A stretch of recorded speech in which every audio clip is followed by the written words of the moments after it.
Bonjour et bienvenue à cette nouvelle série de vidéos qui vont être consacrées à YouTube.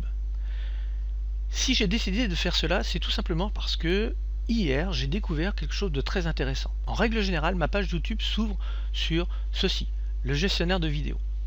Et de temps en temps, je vais voir le tableau de bord pour voir s'il n'y aurait pas des nouveautés et des petites choses intéressantes. Et hier, j'ai donc aperçu ceci, guide du créateur YouTube. J'ai donc cliqué dessus pour aller voir ce qu'il en était. Et je me suis retrouvé une nouvelle fois sur une page en anglais, car YouTube met toujours en application des choses au niveau anglophone, pour ensuite éventuellement en faire la traduction et le mettre à disposition pour les francophones. Mais maintenant, nous, on n'a plus le temps. On aimerait bien avoir l'information en même temps que les autres. Si vous êtes comme moi et que vous ne comprenez pas l'anglais plus que ça, eh bien, il y a des possibilités de traduire cette page. Personnellement, j'utilise Chrome, et j'ai donc ouvert la page sur Chrome avec le traducteur. Vous voyez, cette page en anglais a été traduite en français. Je suis donc allé pour cela dans Chrome. Pour paramétrer Chrome, qu'il soit en français, qu'il se mette automatiquement en français, vous allez dans la partie personnaliser et configurer Chrome. Vous descendez dans paramètres. À cet endroit, vous continuez, vous allez jusqu'en bas, afficher les paramètres avancés. Vous descendez tout en bas et vous allez avoir langue. Me proposer de traduire les pages qui sont écrites dans une langue que je ne sais lire.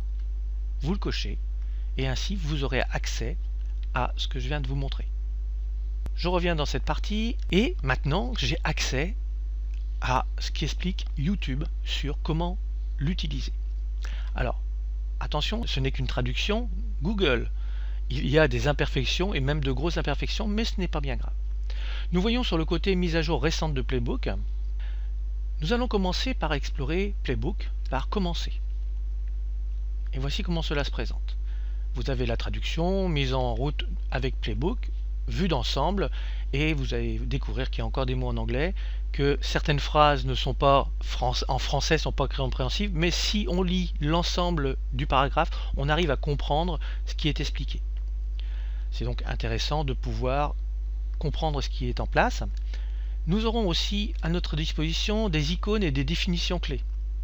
Par exemple, vous aurez cette icône qui vous dira que cette action vous prendra entre 0 et 5 minutes, modéré 1 heure, médium plus d'1 heure, voire majeur 1 journée et plus.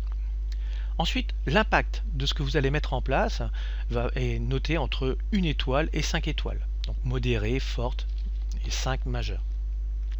Ensuite, le type d'optimisation.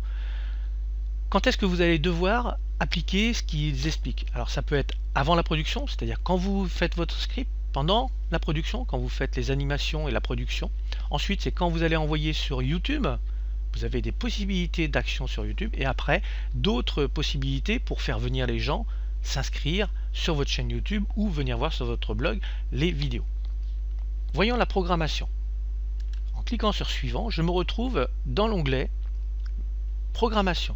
Vous voyez que là nous étions dans la mise en route et là nous avons programmation avec cet ensemble de sous-chapitres avec vue d'ensemble, captiver votre auditoire, appel à l'action, etc., etc.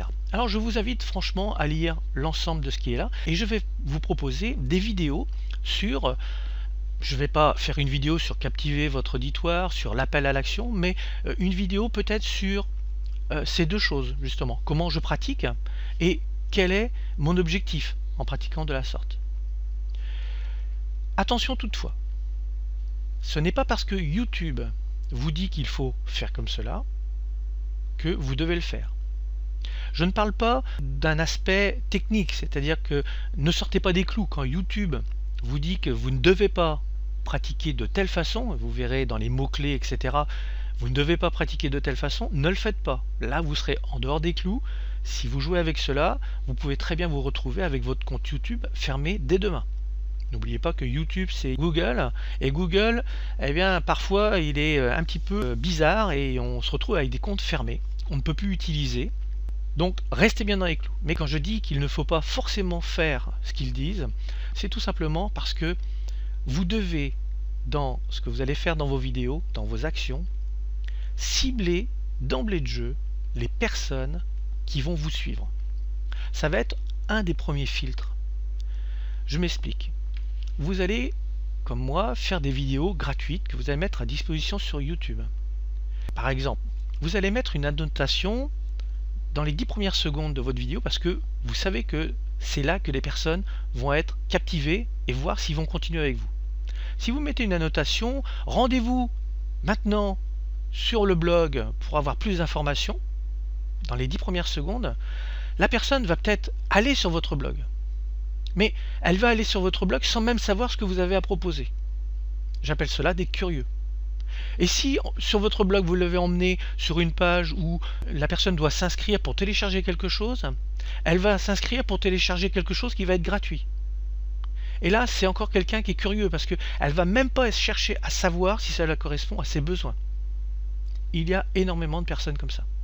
Et moi, ces personnes-là, je ne souhaite pas les avoir dans mes listes. De plus, ce sont des personnes qui, dès les 20 premières secondes, viennent à vous poser des questions. C'est-à-dire que vous avez dans les commentaires des questions qui arrivent. Oui, je ne comprends pas, je ne sais pas faire cela, je ne fais pas cela, voilà, etc., etc. Donc, vous devez filtrer d'emblée de jeu. Donc, ce n'est pas parce qu'on vous dit, que ce soit Google, que ce soit YouTube, ou que ce soit les marketeurs, si vous, de votre côté, quand vous regardez une vidéo, il y a une chose qui vous dérange, eh bien, ne le faites pas aux autres. Ce n'est pas parce qu'il est dit qu'il faut le faire que vous devez le faire. C'est pour ça que je vous invite vraiment à regarder l'ensemble de ce qui est mis sur YouTube à votre disposition avec ce playbook et que je vais faire des vidéos au fur et à mesure sur comment personnellement je travaille pour captiver mon auditoire, pour l'appel à l'action, etc., etc. Partager avec vous ma façon de travailler. Comme je vous l'ai dit, c'est ma façon à moi, ce n'est pas forcément la vôtre.